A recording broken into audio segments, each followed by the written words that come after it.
Welcome back to another How I Lead episode of the Leading Saints podcast. Today I'm talking with Kayla Shields from Sandy, Utah about her recent experience as a Relief Society president. And pay attention to just her approach of being somebody who maybe didn't feel like the ideal leader walking into this role as a Relief Society president, but nonetheless she leaned in and got engaged with ministering interviews, started connecting with many of the women in her Relief Society. And this is a question that comes up a lot for individuals, is just how do I go about doing the ministering thing? What questions should I ask? How do I build a routine around it? And Kayla, I think, figured out a great way to do that. She turns the tables on me at the end. You'll have to pay attention, where she asked me a question just about the struggle that she's experiencing now that she's released as a Relief Society president. So definitely wanted to share. Here's my interview with Kayla Shields. This is a How I Lead interview where I invite individuals like Kayla Shields here with me. How are you? I'm great. How are you? Great. And we're going to talk about your time as Relief Society president. Let's do it. And how long were you Relief Society president? Let's see. I was president for 2.5 years, but I was the first counselor for 2 years before that. Cool. Now, some people may not know this because the first time you were on Leading Saints, it was not a video interview. It was actually a live fireside. Yeah. It's like all the components that you would hate, like live audience, being recorded, yes, all those things, right? Because you're Steve Shields' wife. Yes, we talked and about I your feel journey. like I need to call you KF like right now. Just get it out, right? Like, we hi, will hear KF. from him if you don't. So yeah, exactly. I will be KF for the remainder of this episode, and Steve says for eternity, but we'll see. So yeah, definitely we'll link to that, hear more of your story and Steve's story, and that story continues. So it's a beautiful thing, right? Yeah. Right. It's beautiful. Right. Cool. Yeah. So tell me, because you were, I don't know, like you, just from our friendship, like you don't see yourself as the leader, like, right. No. So was it kind of a shock to be called as Relief Society president, or? Totally. So, we were going into the office. They asked for my husband and I to come, and I thought they were going to call us to be like the emotional resilience, Like self-reliance. Yeah. Oh yeah, self-reliance. Because Steve's a therapist, and I was like, oh my goodness, like I don't want one more thing. So I go into the office, and like the whole bishopric sitting there, and they're like, we want to call you, Kayla, to be the Relief Society president. And I was like, what? Like, I'm 31, right? Uh-huh. Like it was a total shock. Yeah. Yeah. And it wasn't just one thing. It was like, here's dozens of things to worry about. Yeah. Oh yeah. How a Relief Society president can feel, right? Yeah, for Nice. sure. And so, like, going into that, like, what did you feel nervous up front, or was it more of like just super getting organized, or where did you begin with that role? Yeah, so it was hard because I was called in like the beginning of August, but then not set apart until the middle of September. So I had like this month and a half where I was just like my mind was just going, Mm-hmm. And nobody like, knew that you were called. Right. No one knew. And I was so worried because I was just more worried about my age.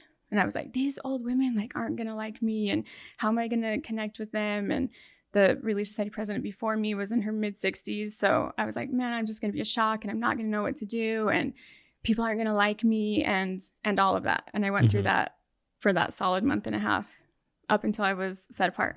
Yeah. Yeah. And you're showing up to your Relief Society. Is it a different experience knowing that you're going to be leading things in a few weeks? Totally. And Yeah. I was in the presidency. Oh, okay. And so that kind of felt weird, because he called me before he released the current Relief Society president. So like that all kind of felt awkward. And so, yeah, there was some mumble jumble for a little bit. And then you finally get called Mm-hmm. and sustained and set apart. Yeah. And then where did you begin at that point? See, I feel like I can't already cry at the beginning, but my setting apart was so beautiful. And a lot of that fear just like went away. And I felt like an immediate love for all the women in my ward, like from that blessing forward. So I did have like imposter syndrome the first little bit, and like, oh, I don't know, like if everyone loves me and all of that. But I just felt such a love for the sisters that I was like, yeah, I can do it. Mm-hmm. Yeah. And that was pretty instant, which was amazing. Was there any story behind calling the counselors you did, or? So in the presidency before, there was a counselor that was called in like a little bit before I was called as president, and I felt strong to keep her. And then it it just kind of fell into place. Like, like I would go to church because I had a month and a half, right? And I was like, man, like that lady would stand out to me. And I was actually doing a ministering interview I was looking for who would be my second counselor and praying about it and fasting about it. And I did a ministering interview with this lady, and she was like, like, I just think you're awesome. Like this young mom serving as a counselor. And she's like, you could be a Relief Society president. And I was like, I am, and I'm getting called in like 3 weeks, and you don't know, but like you need to be my counselor. And so that was, fun. Cool. And it was fun to serve with her, and she was awesome. So yeah.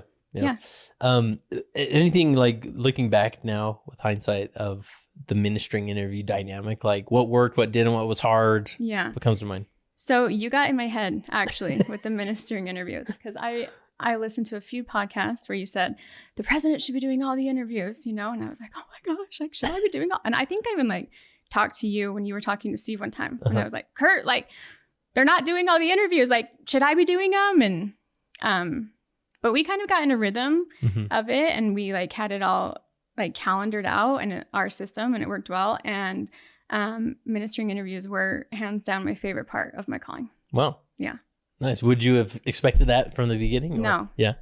No, because I kind of just looked at it as like a checklist item, Yeah. Yeah. And so what made them so enriching? Like what did you have certain questions you asked or? Yeah. So the Elders Quorum president that was serving with me at the beginning, he was just like super clear on what he did, and I really loved it. He was saying that he would ask how God would show up for these people in their life, and if they're witnessing that, and if not, like how can he help? And I just took that on, and I really loved having like the actual ministering be like a secondary part of the interview, and just checking in with these women and seeing how they're really doing personally with their relationship with Jesus Christ and Heavenly Father, and if they, need support around any of that, or if they're feeling of his love, and just how I could step into that with them. And the first couple of times I'd be like, is God showing up for you? And they'd be like, oh my gosh, I'm doing my ministering. Like, And then at the end, it was just like we would all look forward to him. Yeah. Because there was like a relationship that had formed there. Yeah. Yeah, that's awesome. And then, so you get going, and then just with the ministering interviews, that sort of created some connection and relationship with everybody. Were there other ways that you felt like you were able to connect with the women in your Relief Society? Yeah, there were a lot. So as you mentioned, Steve and I were on here before. Steve and I have a big story of sexual addiction and recovery, and just what that's looked like. And I think I've been pretty open about that in our ward and in our inner circle. And I think just them, the sisters, knowing that like, hey, I've been through really hard things too, and I know you are, and like let's talk about them, and let's mourn with those that mourn and comfort those that stand in need of comfort, like really was just like the perfect segue into me connecting to them and them letting me in. Yeah, because a good portion of your time as Relief Society president, Steve was still working on getting rebaptized, right? And so he wasn't technically a member type. Yeah. You could almost say, right? Yeah, so he was rebaptized, but he didn't get his priesthood back until almost the end of me being Relief Society president. And so did that? I mean, obviously, people generally knew your story, so it would come up, and maybe did you feel like women just had a more of like, oh, well, she gets it type of thing, like she's been to some of these places. Yeah, I think so. Yeah, and that naturally connected you. Yeah. Was there any other dynamics that came up with that? Were there times of like you felt shame of like you felt like this pressure of having your family all put together and perfect or anything? Or I feel like there was probably stuff going around, like going along behind the scenes that I didn't like know about, And I think I had that in the back of my head, like, oh man, I'm sure a lot of these sisters are having a hard time that like I'm speaking more publicly about my story, but I just like really clung on to the positive that it did, and it didn't seem to matter as much. Yeah. And did you find that like parts of your own personal experience, that part of your story specifically or elsewhere, was it coming out like in like formal lessons that you were giving or in the ministering interviews, or like how was that manifesting itself? Well, I spoke in sacrament meeting because, and I didn't have a topic. It was just, speak on whatever you feel called to. And Yeah. this was when I was pretty early on in being the president. And I just kind of went there because I was like, I just like don't want church to be this place where we go and we don't bring up the heart and we don't talk about the heart and we don't really see each other, you know? Mm-hmm.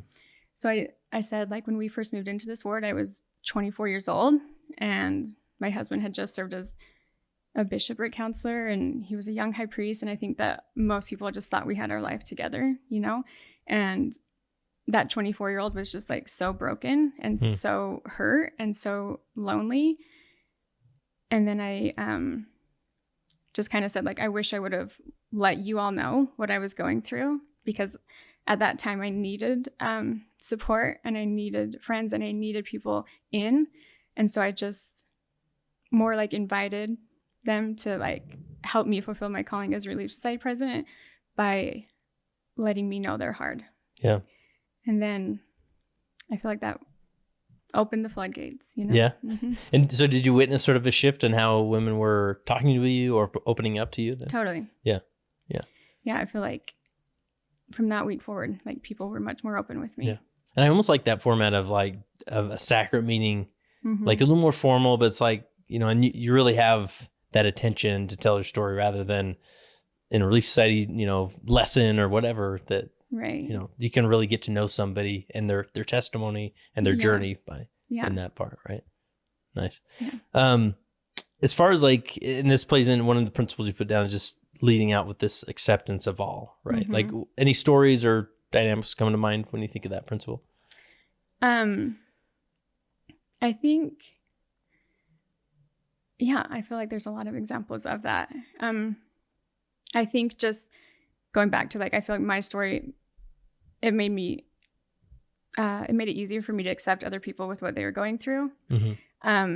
And I just really wanted to make sure that that was known. Like, there was a sister who her husband was currently like leaving the church, and she was just like, it was huge for her, because as that would be, you know, and I just really wanted to like make sure that she knew that she was loved and accepted wherever she was at. And so was he. Mm-hmm. And like, we didn't want to make her feel anything less than enough in our Relief Society.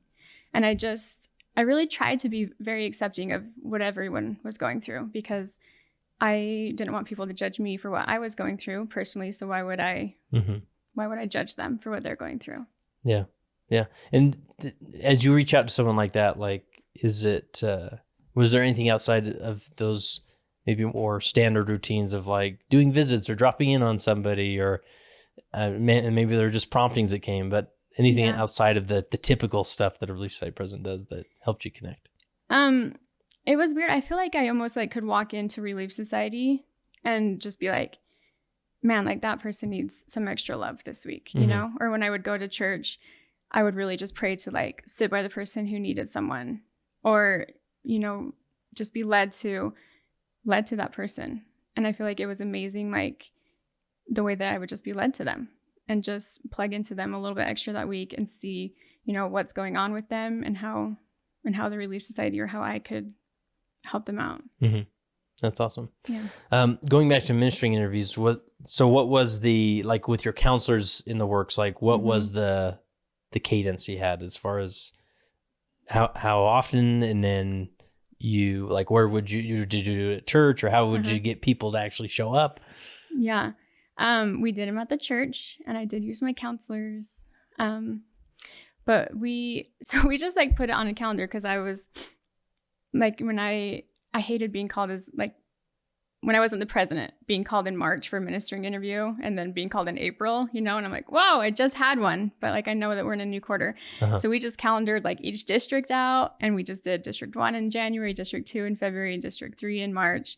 And then we would start over in April. Oh, cool. And I would actually only meet with one member of the companionship. So you were only having two, I don't know if you need to cut that out, but you were only having 2 ministering interviews a year. Yeah.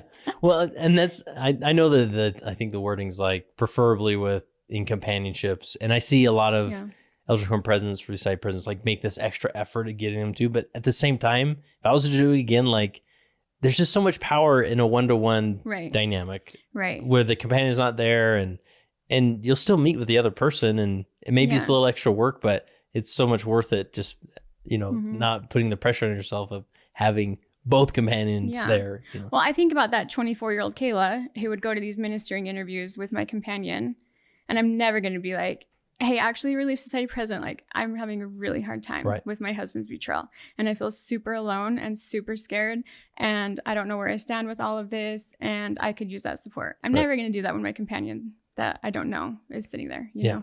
Nor were you necessarily going to walk into the bishop's office and unload all that emotion there either, right? Yeah. So, yeah, that's awesome. Yeah, so I felt very strong about doing them one-on-one, and I really loved them. Yeah, cool. And about how many women are in your Relief Society, generally speaking? In our Relief Society, or have ministering? Well, that you were trying to... Yeah. That you were trying to get, meet on a regular basis. Yeah, so we had about 200 women at the end, like 190. And then we had 60 companionships of ministers. Yeah. Ministering. Yeah.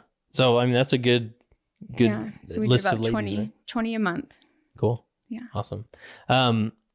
Anything else as far as just being accepting of all, and anything else that we missed there? Or we cover it?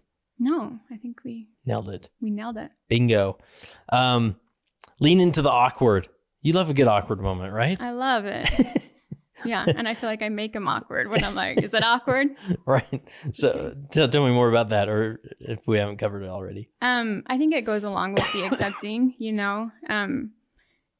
I had a lot of shame and awkwardness around our story, and I just wanted to like lean into those tough conversations with the women that were in our Relief Society. Yeah. And so I bet it's almost like the skill where you get more comfortable with awkwardness, right? Yeah. Or the outside the mold story. Right? Yeah. Yeah. And I feel like I was super like clear on, hey, nothing you're going to say to me is uncomfortable. And I feel like I can hold those awkward conversations like free of shame. So yeah. And then connecting through your journey, you sort of talked about that throughout throughout it, right? I mean, that really was at the core of leading. And I think obviously nobody wishes your story upon anybody else, but at the same time, it almost forced you to like bring your humanness, lead out with your humanness, right? That a lot of people, it's like, well, my life's put together, so I'm going to maybe put a facade forward, right? Just because that's what's expected of me, right? And then they wonder, why aren't I connecting with people? Well, you haven't really shown your brokenness, where it hurts. Yeah, right? Yeah.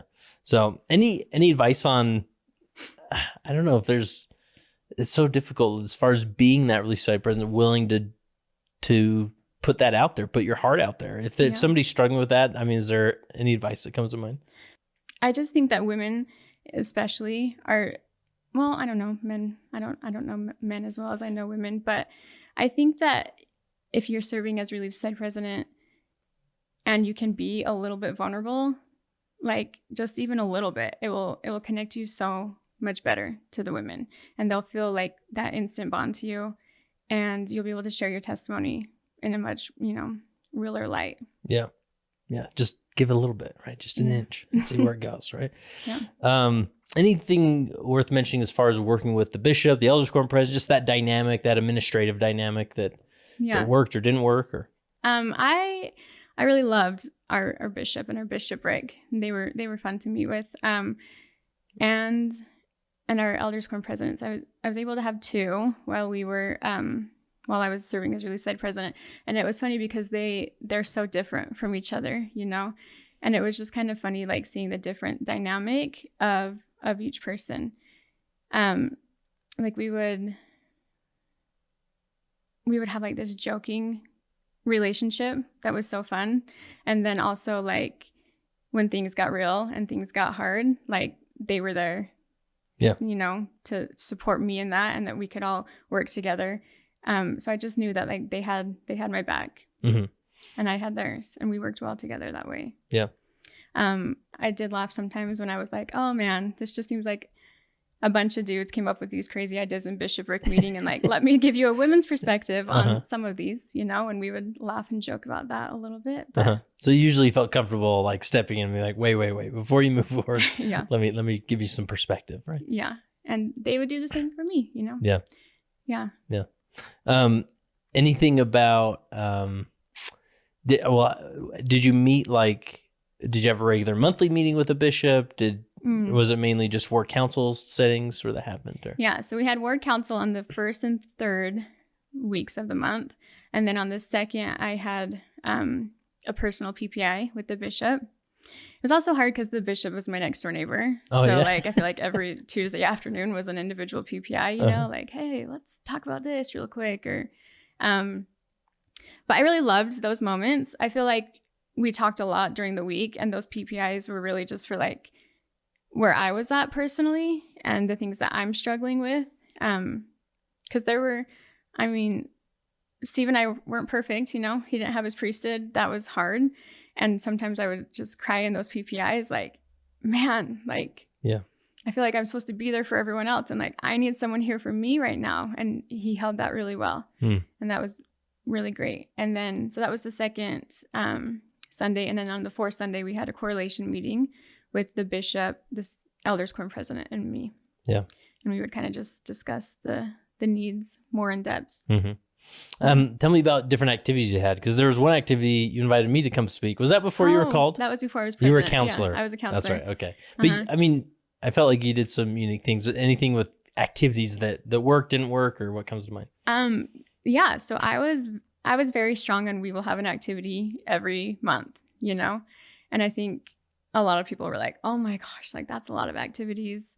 And I think even just the activities committee would be like, this is a lot, and I think that I loved them because I was like, even if we get 3 people, then I can really connect to those 3 people. And sometimes we would get 50 people, but we would just have an activity, and it didn't have to be big, but I would make sure that we had one every month.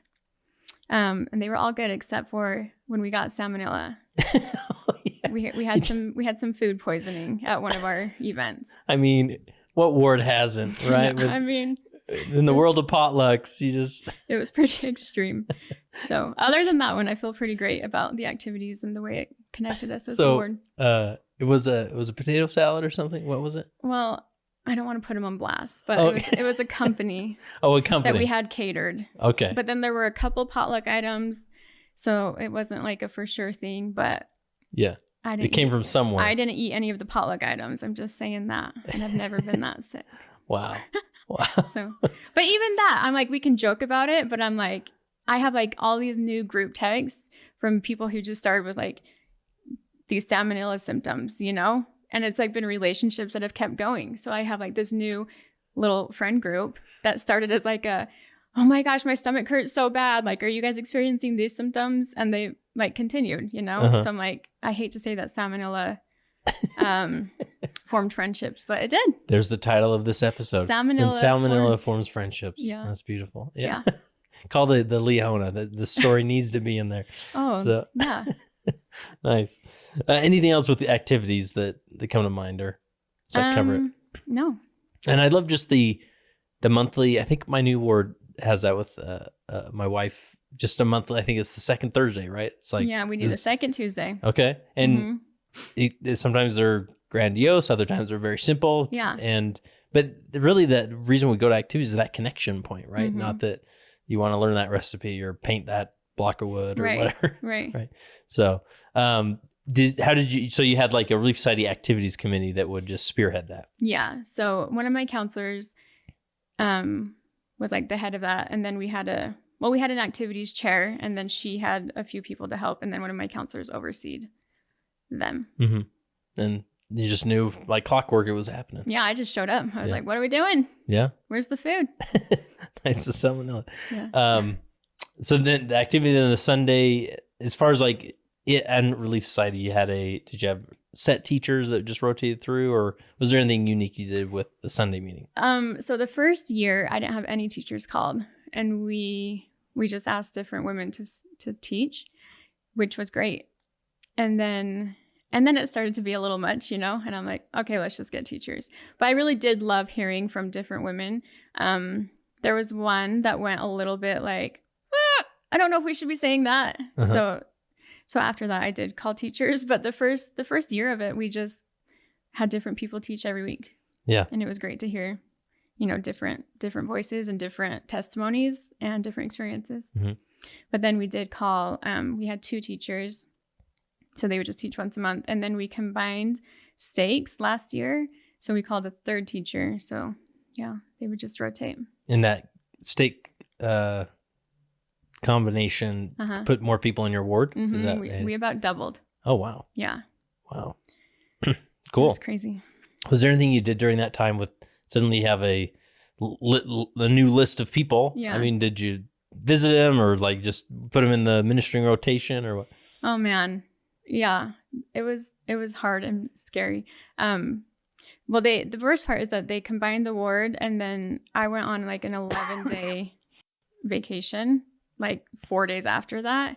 So I missed the next 2 Sundays, and I was like, oh my gosh, like what are we going to do? But in those 4 days, we have an old folks home. And so I made sure to visit all the new women in the old folks home because they're the ones that really like cling to the Relief Society president, So I made sure to visit all of them. And then, yeah, just as time went on, the next few months, we made sure to get over to as many as we could. Yeah. And then I did rearrange my presidency then, and I called 2 new women from that side of the ward. So we literally just printed out every name and just plugged them all in. Yeah. Any other advice you'd give to the Relief Society presidency experiencing that, new ward members all at once? So I was terrified over the ministering routes. I was like, how am I going to do this? Like, I don't even know these women. And I think I would just say, you know what, just plug them in and then the inspiration will come, because I plugged them in, and then like through interviews and through just getting to know these women, I'd be like, oh, like that's not a good fit. And we would just move them around and, receive inspiration as it comes. But at the beginning, it just feels super overwhelming, and just don't stress about that. Yeah. Yeah. Just start organizing and it'll come. Right? Mm-hmm. That's awesome. With this assisted living place, was it any like dynamics there? Were there extra responsibilities, or you were just more aware of them? Oh yeah, it's a lot, because there were about like 30 apartments that have active, maybe not 30, but quite a few that have active sisters in there. And I just know, like, from the time that I would go visit, like they were just so lonely, and just so happy to have anyone come visit them. And so when I heard that we were taking on like double the amount of them, I just like was stressed about that, because I love the connections that I had with those older women. And I was like, I don't know if I have time to have double the connection. So we called it a Silver Pines Committee, and they would go. That's the name of the place, I see. Yeah. Okay. So they each had a few apartments, and they would, check in on them. And then I would get over there as often as I could, but. Mm-hmm. But then you knew that they were taken care of, at least, like they had a touch point to the Relief Society. Yeah. And imagine none of them actually came to church. Yeah, they do. Oh, cool. Let's see, probably about 7 to 10 come. Mm-hmm. Cool. Do they have services at the facility as well, or no? So it's like it's kind of like an not assisted. The government helps subsidize, and so they're not allowed to have anything church. Oh, there. okay. So yeah, makes sense. Well, I don't know. Steve's gonna get mad if you don't like plug his podcast or something, right? Unashamed, unafraid. Unashamed, unafraid, and you've been on there several times. Yeah. You love that, don't you? Mm-hmm. Yeah. So wait, I have a question for you. Can I ask you a question? Whoa, what just happened? I know. Can we switch roles for a second? All right. Give it. So I've been released for like a month, and I have had like a real grief come from that. Yeah. Did you? What's that felt like for you? It has shocked me. Yeah. I've just been like, at first it was like, did I do enough? Did I, and now I'm just like, man, like I loved my calling as Relief Society president. And I feel like it just helped me personally so much. It helped me connect with women. It helped me build my relationship with Jesus Christ, and it helped my testimony. And I've almost just had like this shocking grief that's come since then. So did you experience that? Absolutely. And I'm probably like, let's see, I'm 8 years removed from being bishop, right? And I think it's just good to vocalize it. And I get those emails a lot of people being like, nobody knows this, but this really hurts, like to be released. And we've done several episodes on it, which we'll link to. I often reframe it like, you know, you were college Relief Society president, was 31. I was 28 when I was a bishop. But I look at it, what a blessing it was for me to get that role at such a young age, because from here on out, I will be a much better member of any ward I'm a part of. Oh, yeah. I've always said I will be the best minister from here on out for the rest of my life. Yeah. And so, you know, I've had sort of these moments where, and obviously I, you know, swim in leadership thinking and thoughts and interviewing people. But just this feeling of like, well, what does the Relief Society president do really that you can't do as just Kayla, right? Right, exactly. Even to the point of, you could still do ministering interviews, right? And you may not ask specifically like, well, how's your ministering? But it's like, you can still connect that way, right? And so I find myself like, you know, just that gathering people like that. That was a big part of being bishop that I really appreciated, or hearing people's stories. And you know, there's every Saturday I have an alert on my phone that says ministering something, and I'll like text my people or other people. And I've built this list on my phone, because you can do in the Tools app, you can do lists, right? So I've started building a list of men who live by me who just maybe I could connect with, right?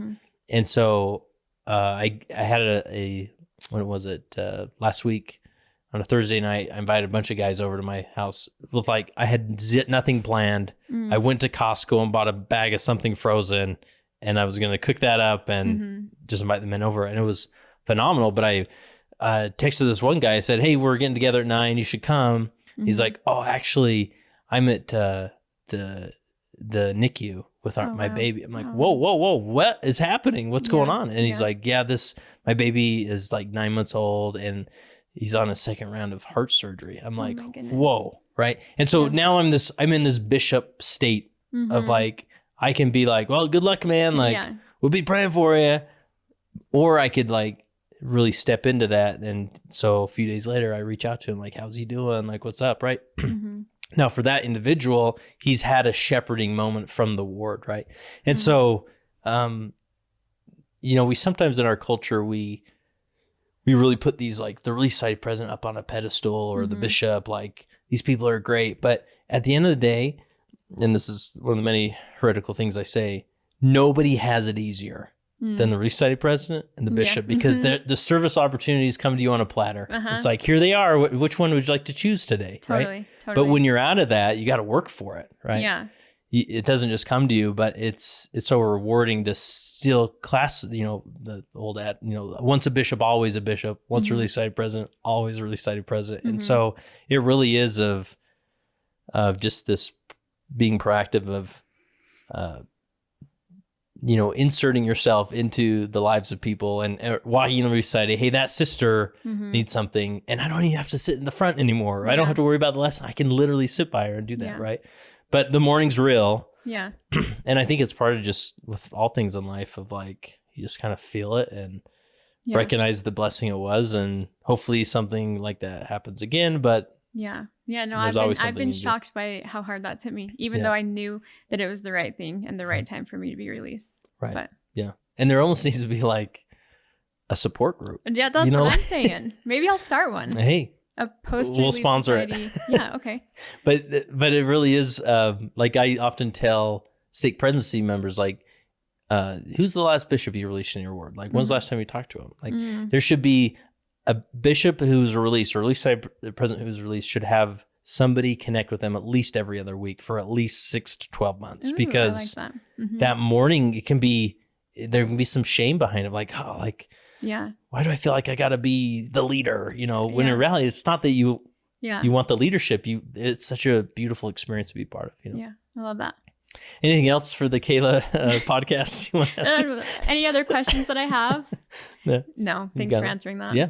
All right. Last question I have for you. Yes. Is as you reflect on your time as Relief Society president, how has being a leader helped you become a better follower of Jesus Christ? Oh, how has being a leader helped me be a better follower of Jesus Christ? I just think without Christ, I'm like nothing, right? I really have just clung to his atonement and just